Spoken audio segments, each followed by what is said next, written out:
Hello, everybody, and welcome back to another episode of the Media Boat Podcast, your weekly edition where we talk about movies, TV, music, and video games. Not necessarily in that order. My name is Mike. His name is Matt. My name is Matt. His name is Mike. Thank you so much for coming today on a special day in the Media Boat Podcast. It is episode 460. Today is November 5th, 2024. It is election day in America today. We are wearing our I voted stickers. But we're not talking about that. It's the only thing probably being recorded tonight where we're not going to talk about that. But we will talk about all the things he said. Yep, as you said, this is a day to remember. It is the 5th of November, Yep. and Yep. we should get started with this podcast because we got a lot of thoughts in here. We tried to talk about last week. We had a lot of thoughts. Oh man, we got a lot to talk about. So we're going to start with the music section. Start the music section with the Billboard. Start the Billboard with the Hot 100. And the hottest song in the land is a bar song, Tipsy by Shabuzi. Yep. Back at number one. At two, Die with a Smile by Bruno Mars and Lady Gaga. Coming in at three, Birds of a Feather by Billie Eilish. At four, Espresso by Sabrina Carpenter. And rounding out your top five, I Had Some Help getting back into the top five by Post Malone, featuring Morgan Wallen. Something you're going to hear a lot today. Well, sometimes it's not the polls aren't consistent. And one thing is that yeah, there was a brand new Morgan Wallen song on the charts that hit number one, and this week it's not even in the top five. You never know. You never quite know what's going to happen. See, it was Post Malone who was doing all the help there. I guess so. Who knows? As for your album chart, your Billboard 200, at number one, Tromacopia by Tyler, the Creator. At two, The Great Impersonator by Halsey. At three, Short and Sweet by Sabrina Carpenter. At number four, Patterns by Kelsea Ballerini. And rounding your top five, Last Lap by Rod Wave. If you want to hear our thoughts about Halsey and Kelsea Ballerini's albums, you can listen to last week's episode. Yep, indeed. If you don't like any of those albums, we have new releases, starting with Midnight Gasoline by Jamie Johnson, Come Ahead by Primal Scream, State Champs by State Champs, and The Crying Out of Things by The Body. Yep. All right, let's get into the music news, where we start with Universal Music Group. Well, Yeah. they have sued the startup distributor Believe for $500 million, alleging the rival firm has engaged in, quote, rampant piracy of its most famous artists. In a complaint filed in New York court in a complaint filed in federal court in New York, Universal Music Group alleged that Believe has distributed tracks by fake artists like Kendrick Lamar, Rihanna, and Lady Gaga, which are simply sped up versions of real artist songs. UMG alleges that Believe's business model is predicated on pirating copyrighted works, including songs by Ariana Grande, Billie Eilish, Elton John, the Rolling Stones, and many more. Yeah, this is a weird one, right? This is what our scary AI future has led to. It's led to these startups thinking that they can generate streams and thus money from songs that already exist, which this is blatant copyright infringement. Like a song is maybe sped up, but it's definitely that same song. And it's right of Universal to go after them for this because this is not like a work being created and manipulated in a creative way. This is not a parody. This is not a remix. this is just the same song, and they're literally trying to trick people into listening to their version as opposed to the original. That's definitely illegal, and that's a scary precedent to set. Right. It's not like someone would create their own songs and just have a bunch of bots listen to their songs so they get a bunch of music revenue and royalties from it. This is like actual songs being ripped from actual artists. So I do believe they have a case here against Believe. Um, Yeah, absolutely. yeah, absolutely. Yeah, $500 million, probably a low ball number, but it's also big enough to scare away just about anybody. Yeah.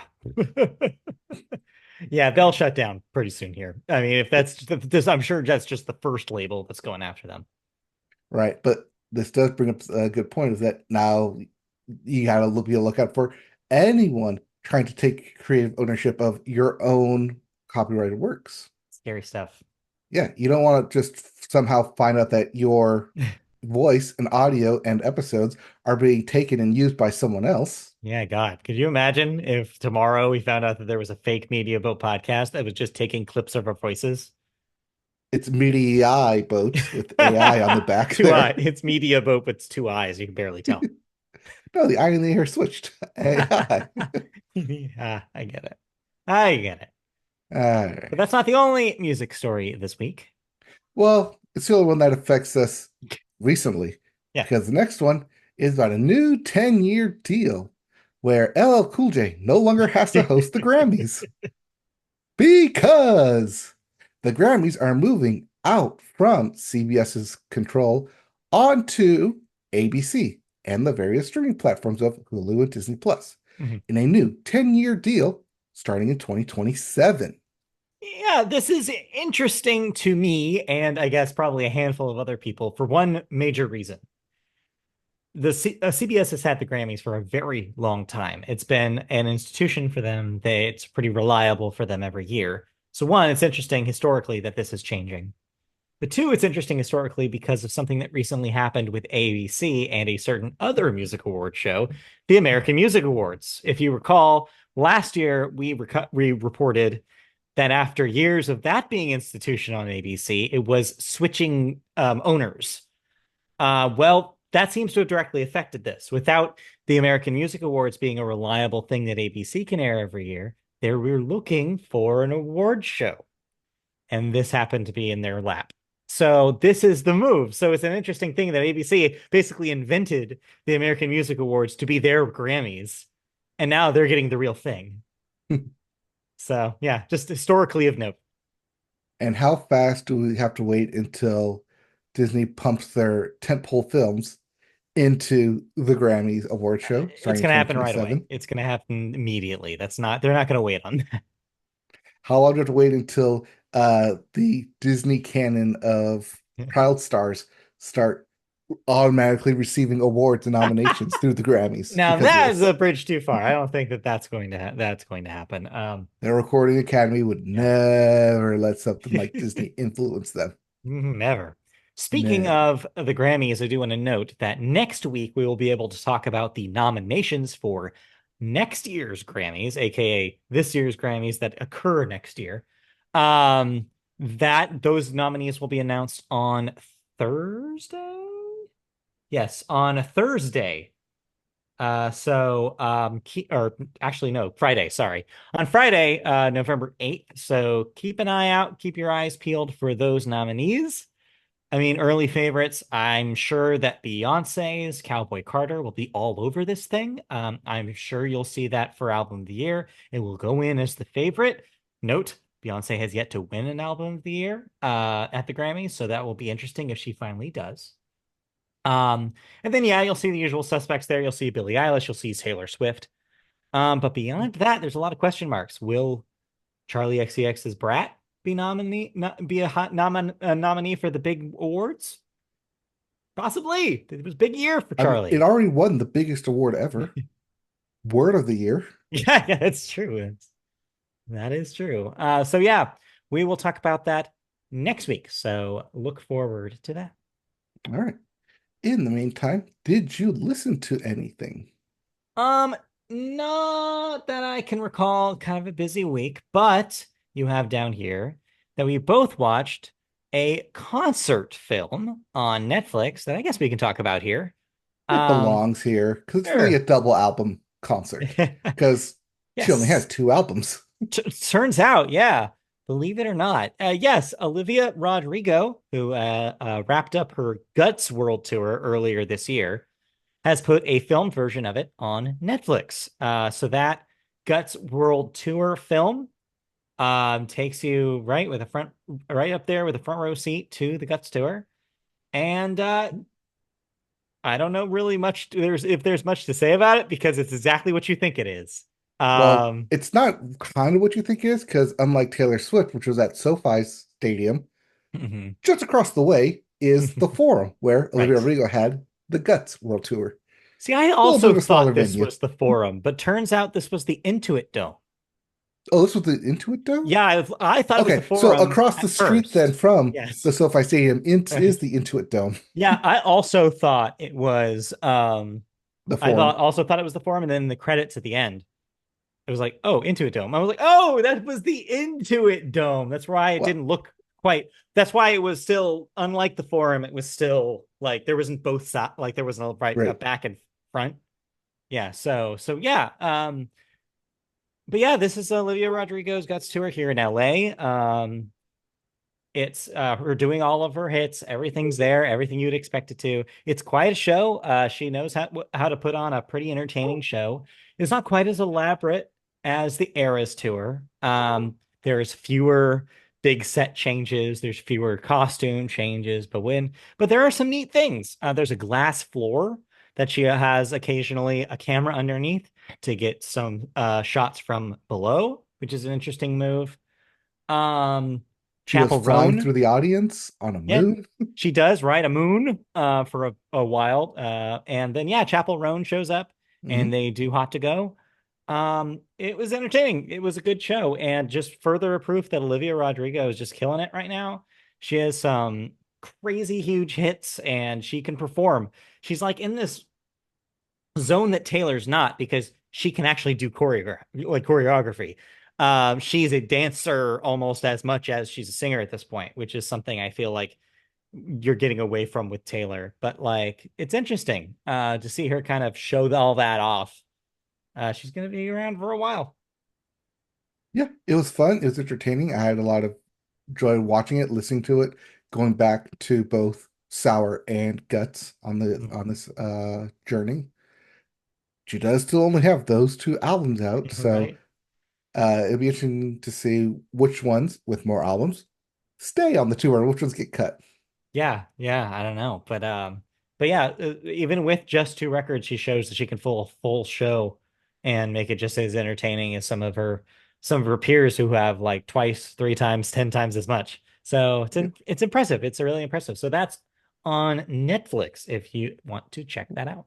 I did have a small gripe though. The sound Uh, mixing on it, little bit bad.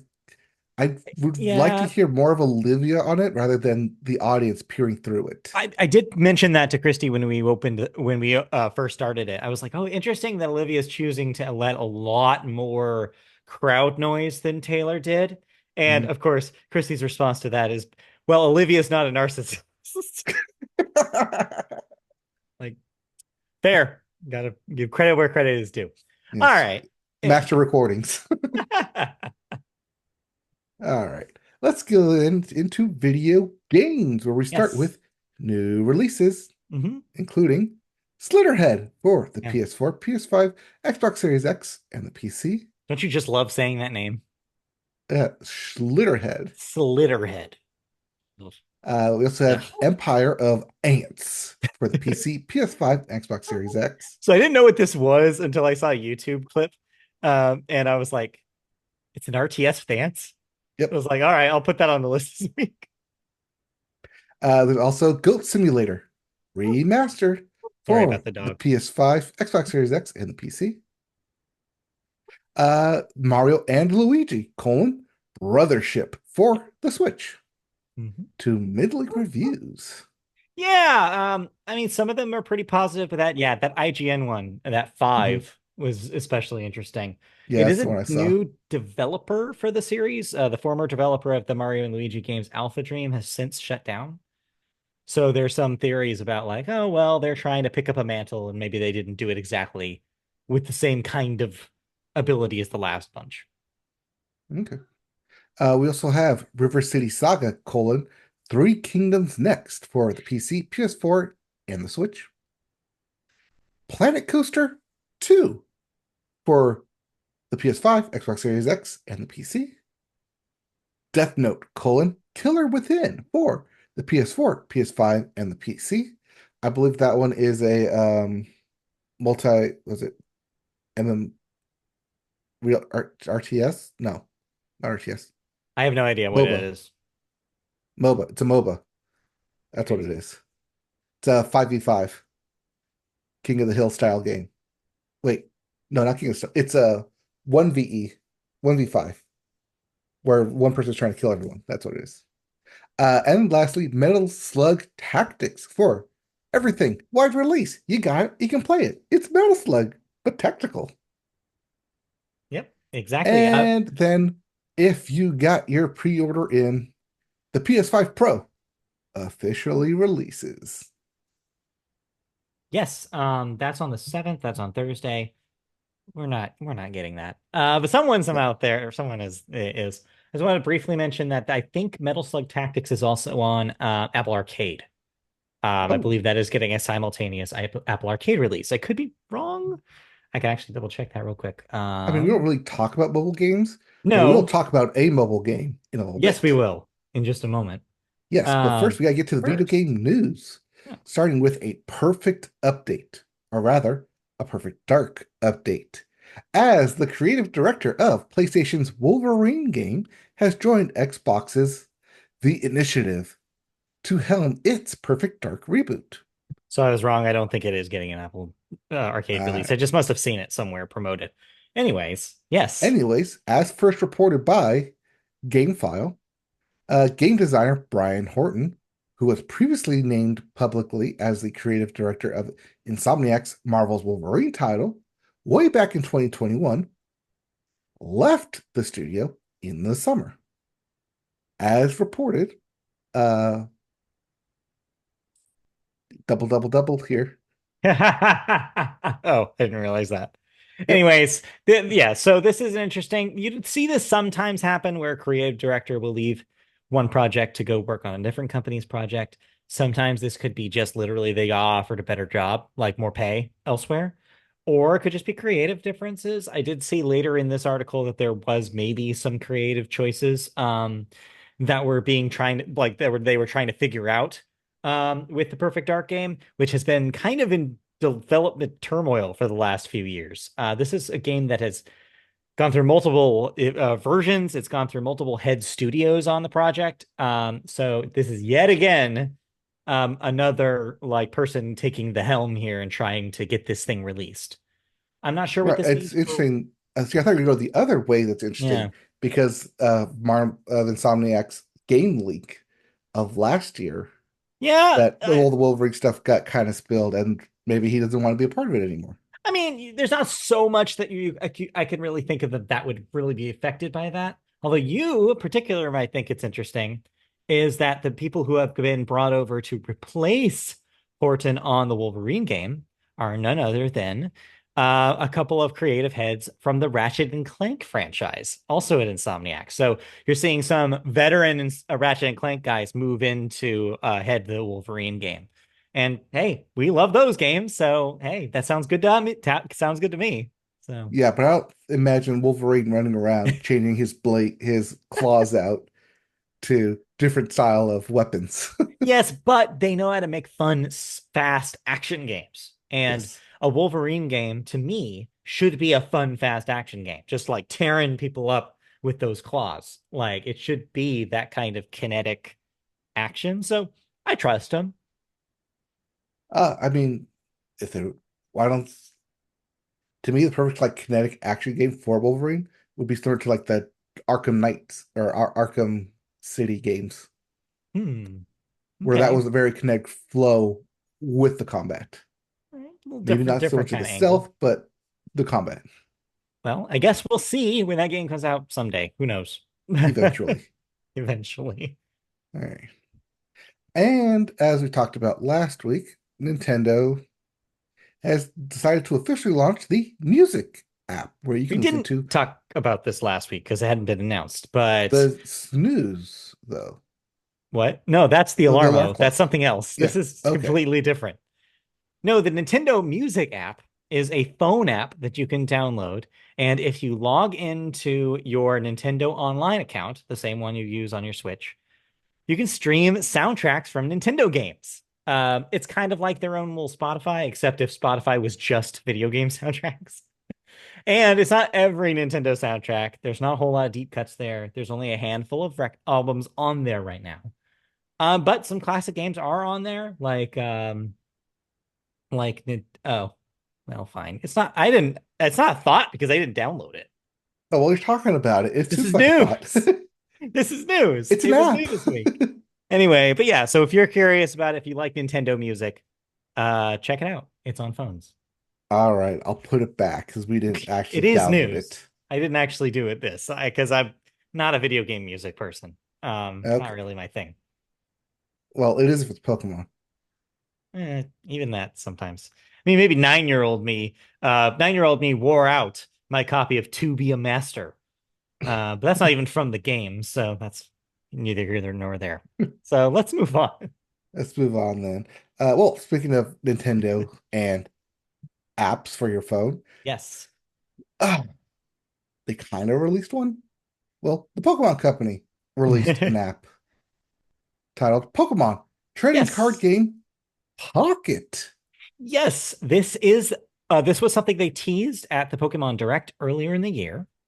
It's something that seems to have been a long time coming. The Pokemon card game has not had much success in the realm of digital interpretations of it. There have been two PC and mobile releases of Pokemon card games, and they were okay. They're too like I felt like they worked too hard to try to emulate the actual game where like when real boosters would come out, the digital boosters would come out and vice versa. And like you could buy, it was mostly based on buying digital cards with actual real money. It was less about like it was not really a mobilized like a modern mobile game. This is the card game getting the mobile game treatment 100%, like microtransactions and everything. Um Sounds kind of scary. However, in the last few years, we've seen a lot of very successful mobile interpretations of card games, both real and fictional. You've seen, I know you played a little bit of the Yu-Gi-Oh one that had come out.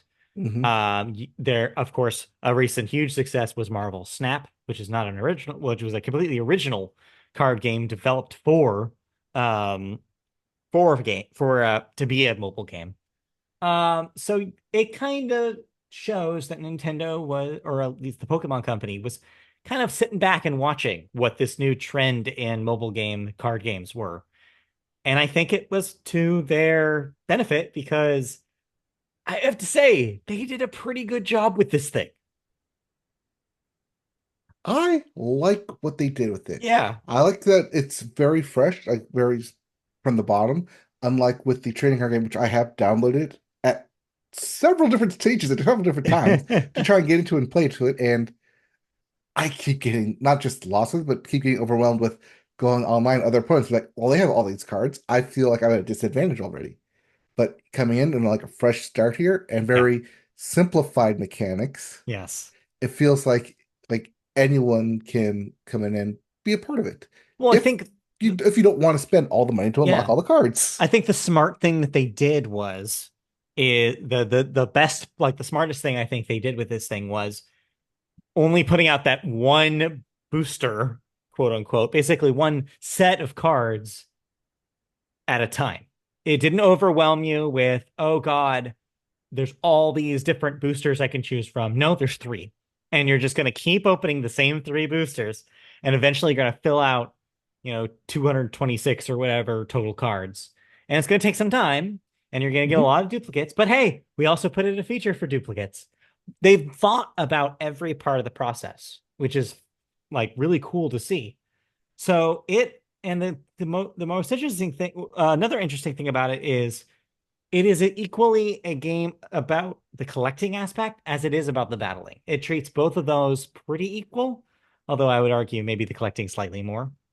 Um, it gives you stuff to customize your collecting experience as well. You can like create binders and like covers for your binders and like custom playmat, like custom like um Yep, customize your sleeves, customize your sleeves. coin, Yeah, it's neat.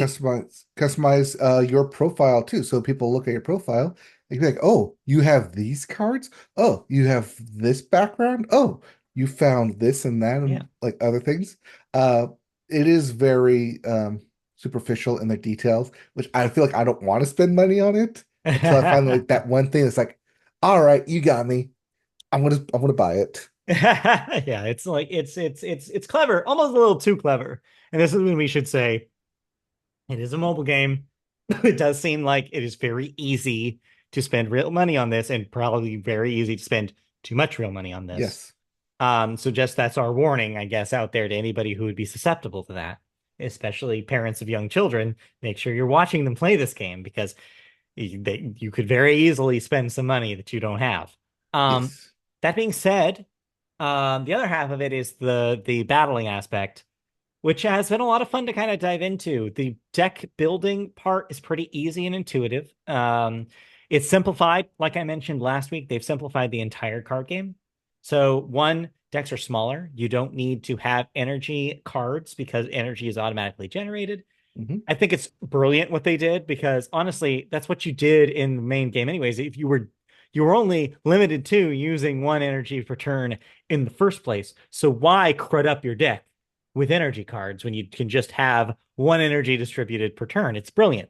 Like I Yeah, don't know how it took this long to have that like stroke of genius with the game. because Um otherwise, how would they spend money on creating energy cards for everyone? Yes, yeah, but so yeah, it's like it's a smart move. I really like what they did with it with the game and how it's simplified. It's a little bit of a strategic change to have three bench spots instead of five. It means that there's a lot of situations which didn't really happen in the original game where you're actually, oh God, I have my Bulbasaur finally, and I have my Venusaur. I'm ready to like level this up, but there's no spots on my bench. I don't want to for one of my Pokemon to be KO'd, but that's literally the only option for me to. So it gives another creative wrinkle to the strategy of the game, which didn't exist before. Is having that space limited, you do have to make more strategic choices. I find myself sometimes now leaving a bench spot open more than I used to, just in case something that I need comes in later. Also, playing towards a strategy where you're trying to draw as many cards as possible is actually encouraged now. It used to be a penalty if you hit the end of your deck. No longer the case. So you can actually like Mhm. try to just tear out like through your deck, get all of your cards available to you, so that way you can lay down a super strategy.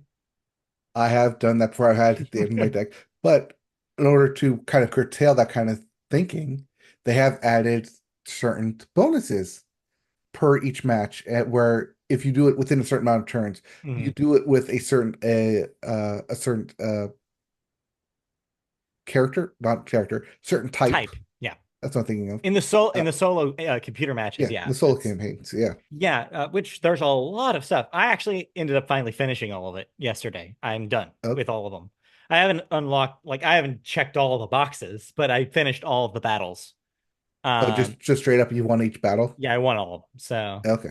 yeah, I haven't so yet because I don't have any electric Pokemon worth putting oh into a shit, deck yet. oh man, Which is like, actually what's also preventing me from being heavily competitive in the current event going on with the Lapras.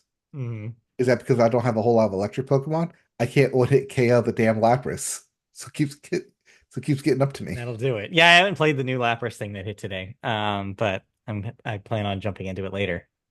But yeah, there's just like so much content. Battling with friends is pretty easy. It's almost identical to how it works in the Switch games, Mhm. where you can generate a passcode and just manually share that with a friend, and then you'll link up. So Christy and I have been having are keeping track of how we're doing every day. We'll battle each other 3 times each day, and we have a running total of who wins the day. So far, I took the first day, she took the second day, I took the third day, but then she took today. So we're still even. We're like swapping days. I have like a deck for almost every type now, except for, the more esoteric ones like Steel like and Steel and Darkness. Dark. Yeah. But everything else I've got a deck for. I'm pretty confident with it. She's getting there. I have a lot of cards. Yeah, I've got a good one for, or at least I have a decent one for grass, a Mhm. pretty good one for water, a good one for fighting, and a good one for fire. Uh, Okay. but one thing that I'm still trying to get is a lot of cards to like finish some combos in Pokemon. Which, if I don't want to open up packs, you can try and um, get a specialty card in a 1 of 5 chance rather than in a pack. And I like that aspect because you can see which of those 5 cards you have the possibility of getting too. Yeah. Uh, it's still a 24 or a 12-hour limit for it to refresh on your tokens, and some of them are 1, 2, or 3 cost. If Hmm. it's a 3 cost, that means there's a possibility of an EX card that you Yeah. can choose from. Otherwise, 1s or 2s. Right now, I'm trying to get the stupid Dragonair to fill my Dragonite combo. And if I can get that, I think I'd be good. Except it's like, so hard to like get because it's 1 in 5 or 2 in 5 for one chance. But I mean, I'm not one to continuously open packs. I'm one because there's only 3 packs to open right now, one Hmm. generation, kind of. I don't find myself milling through deck after deck after or pack after pack after pack after pack. Hmm. I have over 500 hours worth to like open up packs on. I don't want to do it yet. Oh my God, I couldn't. I've gone through every single one that I've been given because it's just like, well, I need to fill out these gaps. And We'll see. But if you only do the daily missions, you get 4 hours. That's it. You only get yeah. 4 hours each day. Yeah, they I don't. don't want to spend 12 No. of my hours, 12 of my storage time for 1 pack. I mean, yeah, because they want you to just wait. They want you to just like, play the game normal or spend money, ideally. And Yeah. people have been already spending a lot of money on this thing. It's apparently, I saw an article today that I didn't include, um, that this is already making 3 times as much money as Pokemon Go is, and it just started. Well, yes, the new thing. Of course, people are going to Hey, throw money at it. and keep in mind, Same Pokemon thing Go happened is with eight Pokemon Go. eight When years it first old, started, people were throwing money at it. right? It But made like a yeah, billion dollars a day for four yeah, months straight. its audience has shrunk since the 8 years since it was released. Oh, yeah. 2016 was 8 years ago. Pokemon Go Uh, to the polls. I know. Pokemon. I saw somebody put on Blue Sky. It was Pokemon Trading Card Game Pocket to the poll. Doesn't quite have the same ring to it. But yeah, so I mean, we'll probably continue talking about it. That's just the surface level of it. I really enjoy it though, and it's like if you ever liked Pokemon cards, this is a really good version of the experience, both battling and collecting. I think that as it goes on, it's only going to get cooler when they add new generations of cards. Like you get a mix of Pokemon, like you get there's anything. And this Lapras thing that they launched today shows they're going to put like special events like this all the time. And that's really cool. Um, because unlike Pokemon Go, this is a game that actually is fun to play. And I And you don't do have to go actually want walking more. around for it. Exactly that too. So Yes. yeah, I'm sure we'll return to it. Yeah. I haven't done any like battling with anyone yet. I do want to battle you at some point. Hey, just text me. I just don't know what kind I'll of card send you you the have. I feel code. like you're just gonna like wreck me, Maybe, I don't know. We'll see. probably. All right. But while I'm busy trying to bide out my time playing Pokemon Trading Card Game Pocket, convince me that I should be spending the other 20, 12 hours, 11 hours I'm waiting for it to open up a pack on Life is Strange, double exposure. So as I told you already, I cannot convince you yet because I haven't even played the entirety of the first episode yet. And there are what, four, five, Yeah, usually four or possibly five. 4 or 5. So like I am only a few hours into this game. I cannot say whether or not I think anybody should buy it quite yet. I do. I can say though I like what I played so far. I think the animations are really impressive. I like how it looks. The Life is Strange games have never been graphical powerhouses, but this one actually delivers in that department. I think it is that Square Enix budget that really helps, and the technology that they probably share between their games. I'm not saying it looks as good as Final Fantasy VII Remake does, but it's definitely looks better than previous Life is Strange games. So they're Mhm. working on it. I really like the character so far. I think the world is very interesting. I like having Max back. There's surprisingly a lot actually of references to the first game. So if you're nostalgic for that, um, this game knows that and they deliver. And it doesn't feel fan servicey. It feels like it would be natural for Max to have these feelings after going through the trauma of what she did in the first game. So yeah, that so far I really like. And yeah, it's just delivering on that Life is Strange experience. So if you like those games, so far it is one of those, and it's doing a very good job of being a new one of those. That being said, the part that I stopped at was literally the tutorial sort of for the new power. So I have not played, not even touched the new power yet. And I think that that'll probably be a lot of the gameplay going forward. So that's why I'm like hesitant to make a recommendation here. Next week, hopefully I'll have played more. I would have played more, but Christy wanted to watch me, and so we've only had one time where we were able to do that so far. So yeah, hopefully we'll have another session where I'll finish episode one and jump into episode two and have an update next week about how that's gone. All right. Maybe I will pick it up. I do like I, Life is Strange. there's a I lot of video did games out enjoy True there. Colors. Yeah, there's a lot of video games out there. I don't know. Just It's follow your heart. $50. That is true. It's only $50, which is nice. Yeah. All right. All right. That's all I And played. yep, played more Madden over here, and more Astrobot, more racing, more speed times. I have All right, not touched the third one because I saw it was the arms, the punchy ones, which I punchy like the arms. punchy things, but I saw somebody do it. I was like, oh boy, this one seems like a lot. They seem like they're getting harder and harder, and I'm like, oh boy. Well, that's good. Like a challenge. All right, so let's move on then into television. We're going to start television with the Sports Corner.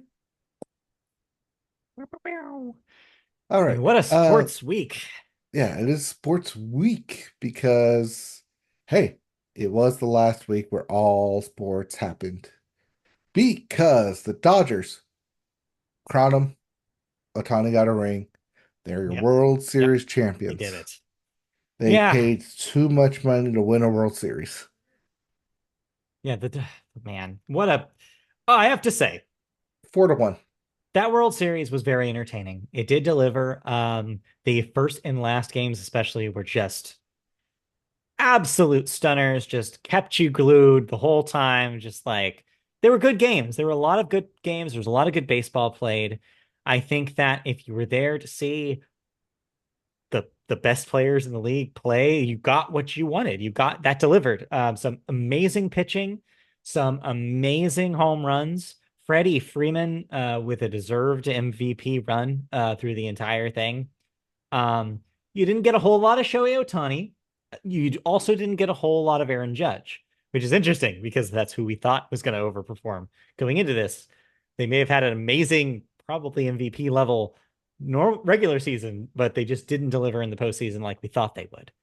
That being said, that didn't seem to hurt the Dodgers because they pulled it off anyways, despite the issues with the bullpen, despite Shohei not fully showing up. They were able to do it just like people deeper in the lineup showed up. Freddie Freeman, as mentioned, Mookie Betts, Kike Hernandez. It's like there were some like amazing performances from people we didn't really necessarily expect. But yeah, I think it delivered as a series. Am I happy that LA won? No, not particularly, but I like the baseball that I got. And so I feel pretty satisfied by it. Yeah, it was entertaining, especially that first one, which went into baseball overtime and ended with a walk-off grand slam. Mm-hmm. Freddie Freeman, MVP, as you mentioned, 5-game home run streak in the World Series. Something that is, well, I mean, I don't think it's ever going to be done again. It's incredible just hit 3 home runs in a World Series, let alone five. It's yeah, it was fun. It was entertaining. I'm glad the Yankees at least won one game to make it interesting. Didn't end in a clean sweep, but man, that seventh inning for the Yankees, where they just Mhm. utterly collapsed and left Garrett Cole in for 100 pitches. Yeah. Because yeah, we want to leave him in for 100 pitches. Why not? If it's the last game, Yeah, there was a couple of pitching decisions from the Yankees that did not make any sense. That I will say. yep, But oh well. It wasn't the yeah, worst though. It wasn't the worst situation that it wasn't a sweep. That's good. Like so yeah. yeah, it's done. The season is over. Uh, and we're on to 2025 now. Yep, yep. And the off season and the hot stove that will bring. Ah, yes. Love And a hot well, stove. with this one done, we have one more finale just around the corner. Oh, do we? Yes. And around that corner, and around that corner, and around that corner, and around that corner. I'm talking about Yeah, the yeah, NASCAR yeah, finale, yeah. as it is this weekend in Phoenix, where the top four racers will vie for the championship. We have the ridiculous Tyler Reddick. Ridiculous. Yes. We have the kid, William Byron, who I've been calling the kid for the past 5 years now. We have no one's favorite, Joey Logano. And we have last year's champion looking for a repeat title, Ryan Blaney. Um, at least over here, we're rooting for Blaney. We're Blaneyx. We are part of Blaney's Ladies, and we're hoping for a repeat. Then we can get like more Blaney merch, obviously. That it is unfortunate that we do not have Watermelon Man compete in this Final Four, as Josh Chastain just missed out on making it. Thing. But that finale is in Phoenix, and we'll have a crown champion by next week's podcast. All right. We will see. Yep. Over on the NFL, real quickly, today Mhm. was the trade deadline. So check your teams. They probably traded away your good players. Maybe so. But in a thrilling Monday night overtime finish, Kansas City, the Patrick Mahomes Kansas City led Chiefs, still stay undefeated. They shouldn't be. They shouldn't have. Should have lost, but they're not. They yet survive another week, and the 72 Dolphins yet keep that champagne corked up. Yep. All right, going over quickly into the NBA, we still have two teams that are undefeated. The Oklahoma City Thunder in the West and the Cleveland Cavaliers in the East. Hmm. Yeah, the LeBron Sure. James-less Cleveland Cavaliers are your top seeded team right now, Why I not? guess. Why not? Congratulations. Uh, and then over in the NHL, as expected, nobody goes undefeated. But the Winnipeg Jets only have one loss, so they're currently your top team. I mean, technically, the Minnesota Wild also only have one loss, but Mhm. they're 8-1-2, whereas the Jets are 11-1. And yep, All right. that's all I got for sports then. Oh, All righty. NCAA football Yes. championship week is 2 weeks away, Woo. which means bowl selection is 1 month away. Let's go. Let's go crazy bowl names. I'm ready for this year's round of sponsors. You ready for the Cheez-It Bowls Oh yeah, I'm always ready for a Cheez-It Bowl. I'll mess up and a the no Cheez-It Bowl. longer Tostito Fiesta Bowl? Right, That was the exactly. PlayStation Fiesta Bowl. That was the VRBO Fiesta Bowl. That I don't know what it is now, Fiesta Bowl. Yeah, I guess we'll find out. I'll But love a good also this Fiesta year, Bowl. just a reminder, Yeah. 12 teams make the college playoffs, Hmm. with 4 teams getting a first round bye. Okay. We'll see how all that plays out by the end of the month. All right. Okay. Well, that's been sports. So let's move on into some television news. We start with Netflix going a little non-interactive with you, just kind of, sitting around in the corner, not really talking to anybody at the party. Yes, Netflix will delist 20 of its interactive shows and films as of December 1st. Netflix's interactive specials page currently lists 24 titles, but only 4 will remain. That would be Black Mirror Bandersnatch, Unbreakable Kimmy Schmidt, Kimmy versus the Reverend, Ranveer versus Wild with Bear Grylls, and You versus Wild. Also, I guess related to Bear Grylls. Yes. Quote, that technology served its purpose, but it is now limiting as we focus on technological efforts in other areas. That's spokesperson Chrissy Keller. The removals also follow former Netflix gaming boss Mike Verdu, who just announced that he's VP of Generated AI for games at Netflix, telling GameFile that the company wasn't building interactive titles anymore. The removal of the titles marks a disappointing conclusion in Netflix's earliest efforts into interactive content. The company first launched the interactive titles back in 2017 with Puss in Boots Trapped in an Epic Tale, which you have a typo, which is very funny. But even that title has apparently been gone from the service for a while. So it looks like they were already kind of pushing the interactive stuff off. I remember when this started. I remember we tried this out and we're very underwhelmed by. By the Puss in Yeah, Boots. yeah. I mean, yeah, I think it was that one in particular. But Oh, wait, is this not this tail? Is it tail? no, no, no. Puss it. You no, you have. Oh, Puss in Book. Oh, it is Puss in Book. That cannot be what it's called. Yeah. It's There's not no Puss in way. Boots, it's Puss in Book. No, no, that's not what it's called. Yes. I refuse to believe. That's why it's called Trapped in an Epic Tale. Mm, I don't know. Remains to be seen. Anyway, Anyways, yeah. Remember, I mean, not even five, was it 2017? So 7 years. After 7 years of the interactive aspect on Netflix, they are discontinuing it.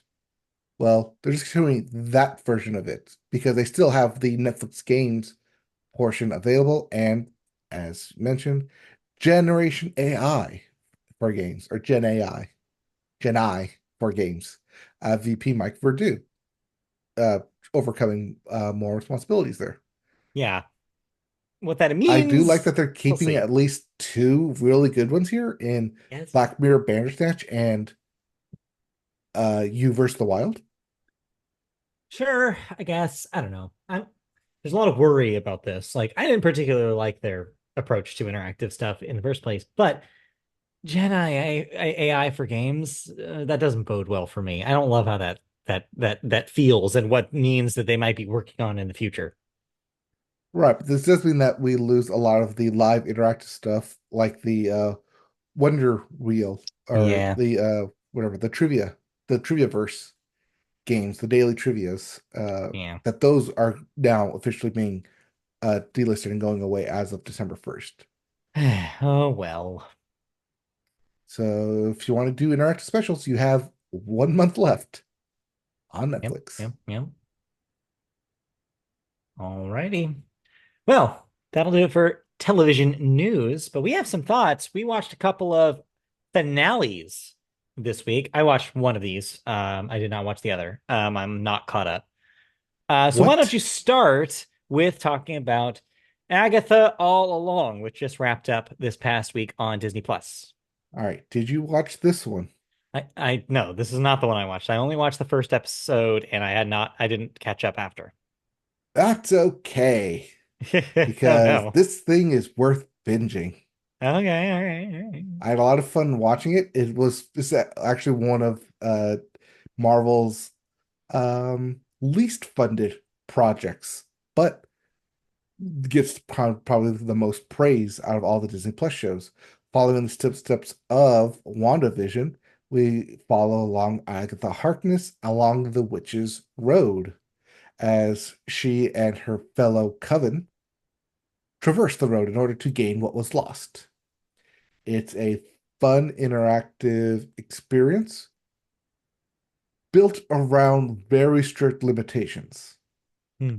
It seems like every episode was a different version of an escape room, different version of a fun house, but while also developing and delving into each of the different witches' backstories, why they were there, what brought them there, how were they connected to Agatha prior to Hmm. arriving here, and ultimately culminating in, I don't know if it's considered a good twist if you see it coming, but definitely something that I think most people are not looking for when they watch it, which does benefit from a second viewing to where you can catch all the little stuff that you didn't catch the first time.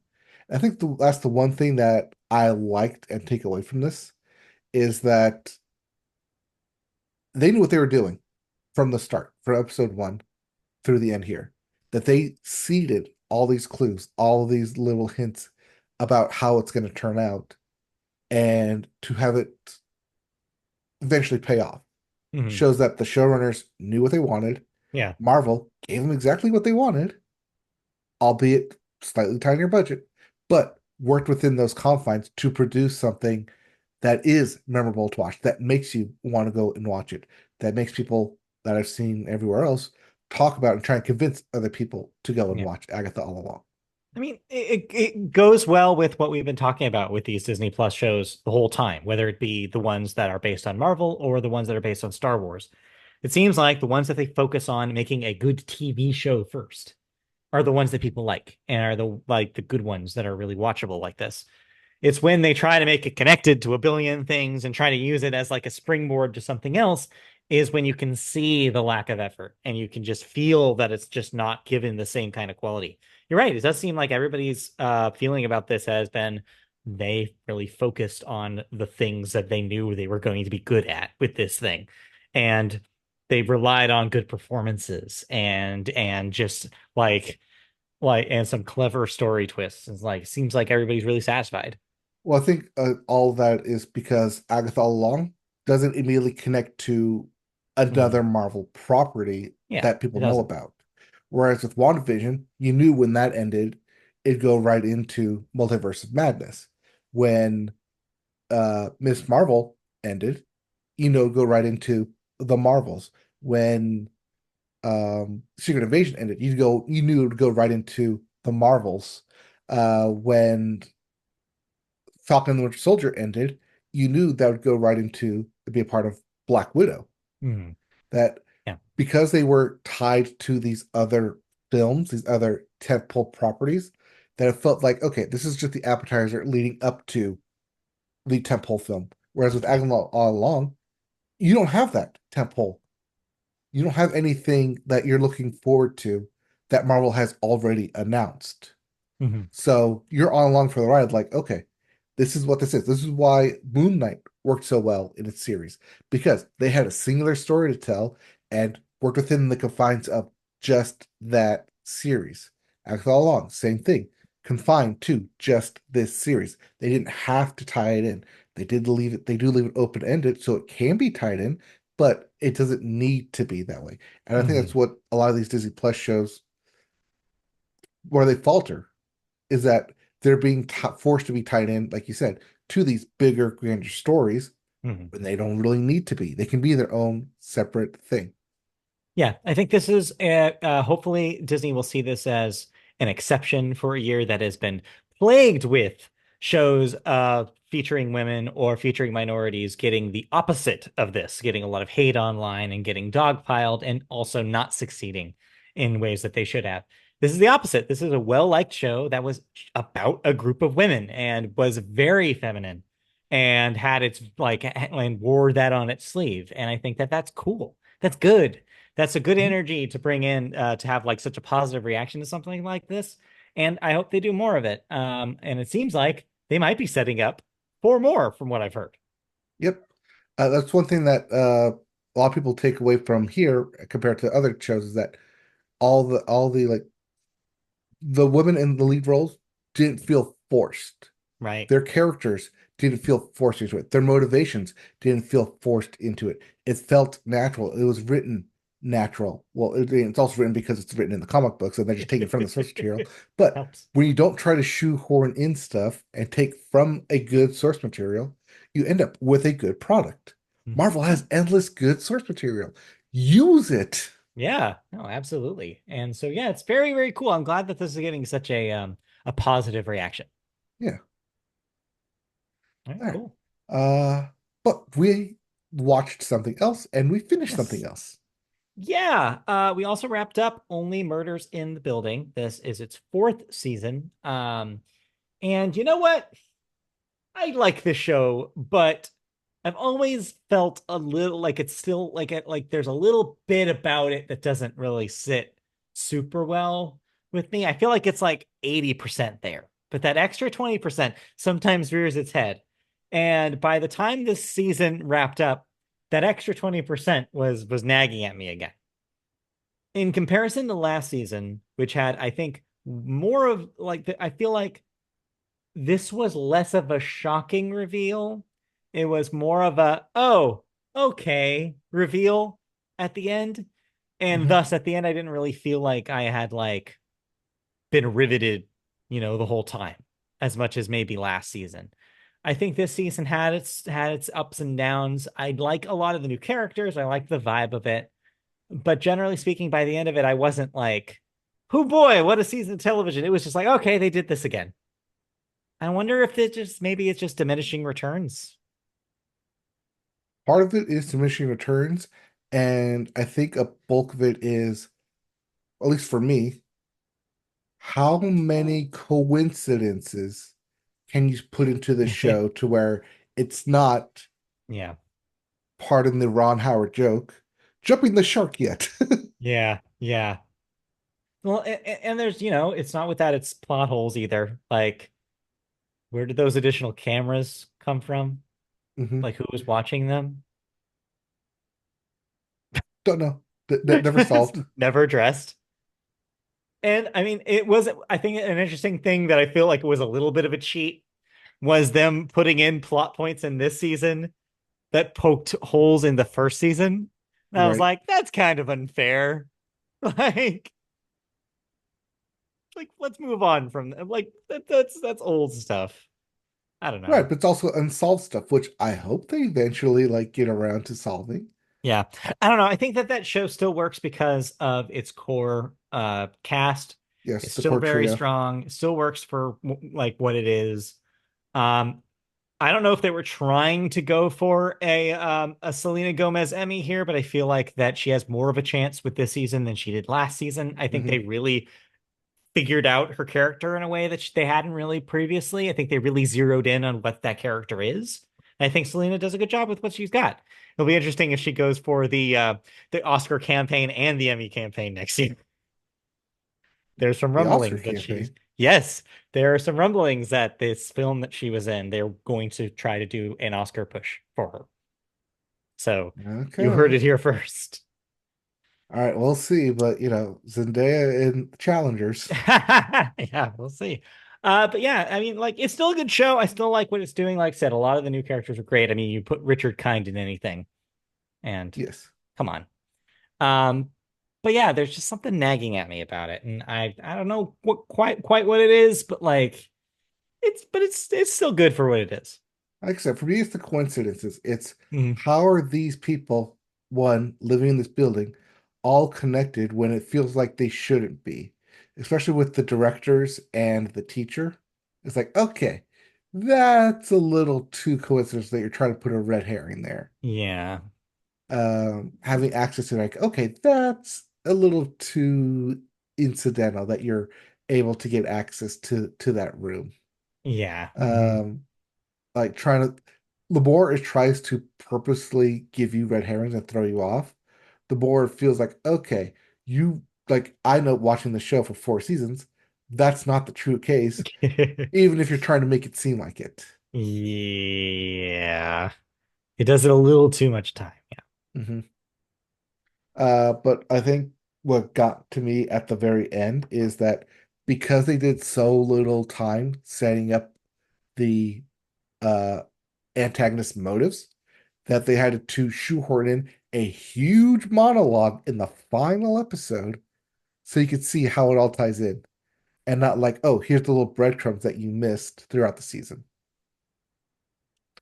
Because a lot of Yeah. like the motivation happens off camera, happens away from the building, happens not not is not a part of like anything plot related up Yeah. to that finale. Yeah. That's probably what's aching at you because it's aching at me. Maybe it's a combination of things, but yeah, we'll see. They're gonna do this again. So we'll see how the next season goes. Yep. All right. Okay, well, that's what we watched this week. Anything else before we move on? Um, we will not talk about Steve Kornacki and his board this week or next week. No, just trust me, it's happening. He's there and he's got us bored. All right, let's move on to cancellations and renewals. What am I no longer watching? No cancellation this week, but a few renewals. We've got Churchy on BET Plus getting a second season. The Miss Pat Show, also on BET Plus, getting a fifth season. And George and Mandy's First Marriage on CBS, before it even premieres, is getting renewed for a second season.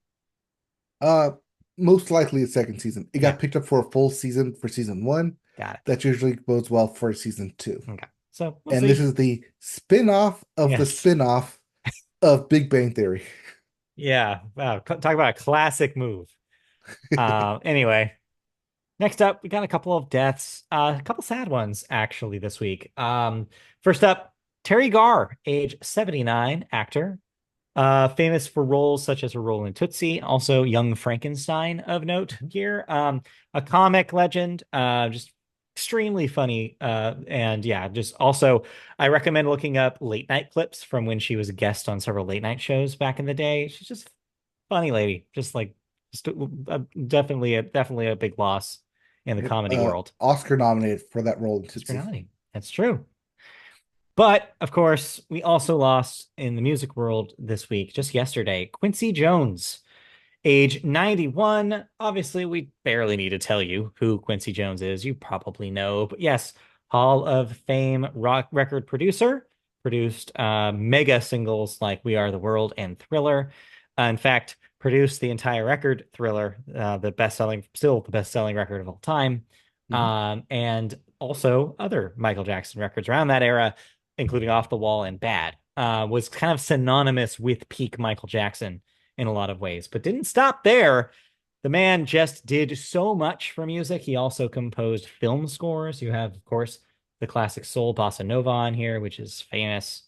But like, yeah, just dive into anything about the man, and he touched all sorts of like areas of music and influenced so many musicians that followed him. Was also just such a like a figure in the space for so long that he like for so many generations that he just was involved in so many things. It's mind blowing when you look at it. So yeah, certainly will be missed. A legend of the form for sure. Yep. Legend both in uh, music, all genres. 28-time Grammy Yes. winner. Yes. I believe he was second. Well, I think now third Mhm. in all-time Grammy winners. Because Beyonce passed him last Yep. year. Yes. Yeah. Pretty wild. But yes, definitely quite a career and will definitely be missed. Mhm. All right. That's it for music. So let's move into the music. I guess because I was thinking about music. That's it for Yes. television. Let's move into the movie section, our final section for the show. We always start with the weekend box office numbers, and your number one movie is still Venom: The Last Dance, which came in at 25 million this week. That's at 89 total domestic. Yeah. Not a whole lot came in for competition. Guess not. Number two, The Wild Robot, still here, $7.4 million. That's at 121 domestic. Pretty good. Number three, Smile 2, 6.7 million this week, 52 million total. Number four, Conclave, the movie that you raved about last week, made $5 million Yeah. domestic. That's at 14 total. Of course, that's not a blockbuster. It's going to make its money later. Right. And then, During the award season. But That $5 Yes, billion is up from the 4.8 it was in last year. So people listen to me. They went to the movie theater. I guess so. That's how I'm seeing it. And then last at number five, wrapping up your top five, Robert Zemeckis' Here failed to deliver with only $4.8 million in its first week. No one cared. Yep, that's why it ended up here. Yes, right here. Coming this week, just one release, Heretic. Yes, this is the horror film starring Hugh Grant as the villain, Okay. or the heretic in this case. Yeah, in this case, yes, right there. Well, let's see how that does. Let's move on It's gotten to good buzz, so okay. we'll see how it does. I mean, All it right. is a spooky film in November, so Maybe may miss or the may boat not by a do week, good. but maybe. Yep. All right, let's move on to movie news. And it's time to bring home the bacon, folks. That is Yeah, it is. Kevin Bacon. Kira Sedgwick and Kevin Bacon, the couple everybody loves, are taking the title of their next film to heart. They're set to direct the horror movie comedy project Family Movie and will star alongside their children, Travis and Sosie Bacon. The film, based on a screenplay by Dan Beers, who wrote Premature, follows an eclectic but tight knit family of filmmakers who suddenly find themselves in a real life horror movie when a body turns up on the set of their latest low budget slasher. As the production spirals comically out of control, they realize the only solution to keep filming is to cover up the murder by any means necessary. Sedgwick's other directing credits include the feature films Space Oddity, starring Kyle Allen and Alexandra Shipp, and Story of a Girl. This is which earned her a DGA Award nomination. Susie Bacon's credits as an actor include Smile, The Last Summer, HBO's Mayor of Easttown, Netflix's 13 Reasons Why, and HBO's Here and Now. Travis Bacon, meanwhile, is a writer, producer, actor, and film composer for the film Keep Coming Back, which recently premiered at LA's Screamfest. So why not? If your kids are already in the business, why not just wrangle them in for your own project? They're there. Hey, keep some money in the family. This is a family vacation now. It's the Adam Sandler lot where Let's you're just like, oh, yes, I want to do a movie with my family, go. and we want to go film, I don't know, in Vancouver for a couple of months. We want to go film in Georgia for a couple of months. We want to, go have fun on this family vacation while also getting paid by the studio. Sure. So yeah, But yeah, uh, Bacon. notice I didn't list any of Kevin Bacon's credit because Kevin Bacon is connected to everyone. Yes, exactly. This just extends his connections further then. Yes, if you didn't already have a strong connection to Kevin Bacon, or if maybe this is Kevin Bacon's way of spending time with his kids. Yeah, maybe both. Maybe both. Yeah. All right. Or That's it. this is Travis Bacon's way of spending time with his mom and dad and sister. They're all spending time together. It's A all family true. affair. It's all Wait, no, true. Family Affair was a terrible movie already. Unrelated. Yeah. Mhm. Unrelated. All right. That's it for movies. And guess what? We thought it was going to be a long show. It wasn't. We're Oh done. no, That's it for the we've Media Boat spent through podcast this this. week. So thank you for joining us. We'll be back next week for more. Like I said, Grammy nominations will hit, so we'll talk about that, I'm sure. But there won't be anything else important to address. No, of course not. Nothing important is happening over the next couple days. In the And last hour here, no. no, nothing. Anyways, we'll be back next week for another episode. So stay tuned. If you want to see us in video form, go to YouTube, search Media Boat Podcast on YouTube, and you'll find our channel. Like, subscribe, click the bell for videos to get notified when videos go live. You can also find us in audio form on podcast services such as Apple Podcasts, iHeartRadio, and Spotify. Just search Media Boat Podcast. You can also find us associated places on the internet, such as our website, mediaboatpodcast.com. You can find us on social media platforms like Twitter/X, which we're at MediaBoatCast, at least for now, unless it gets shut down in 3 days. Then we got for our Blue Sky, just search Media Boat and you'll find us there as well. And then last, but certainly not least, if you want to email us questions, comments, anything about the show you want to know, any questions for us you want to know, email us at mediaboatpodcast@gmail.com and we'll read your email on the show. So With that, thank you so much for joining us. We'll be back next time, hopefully in a better, kinder, more peaceful world. But who the hell knows? It's a toss up right now. Hey, we might even know by next week. Maybe. Yeah, we'll But see. hey, we'll be back with more news, more thoughts, and more of us. All right. See you guys. Okay, bye. Bye.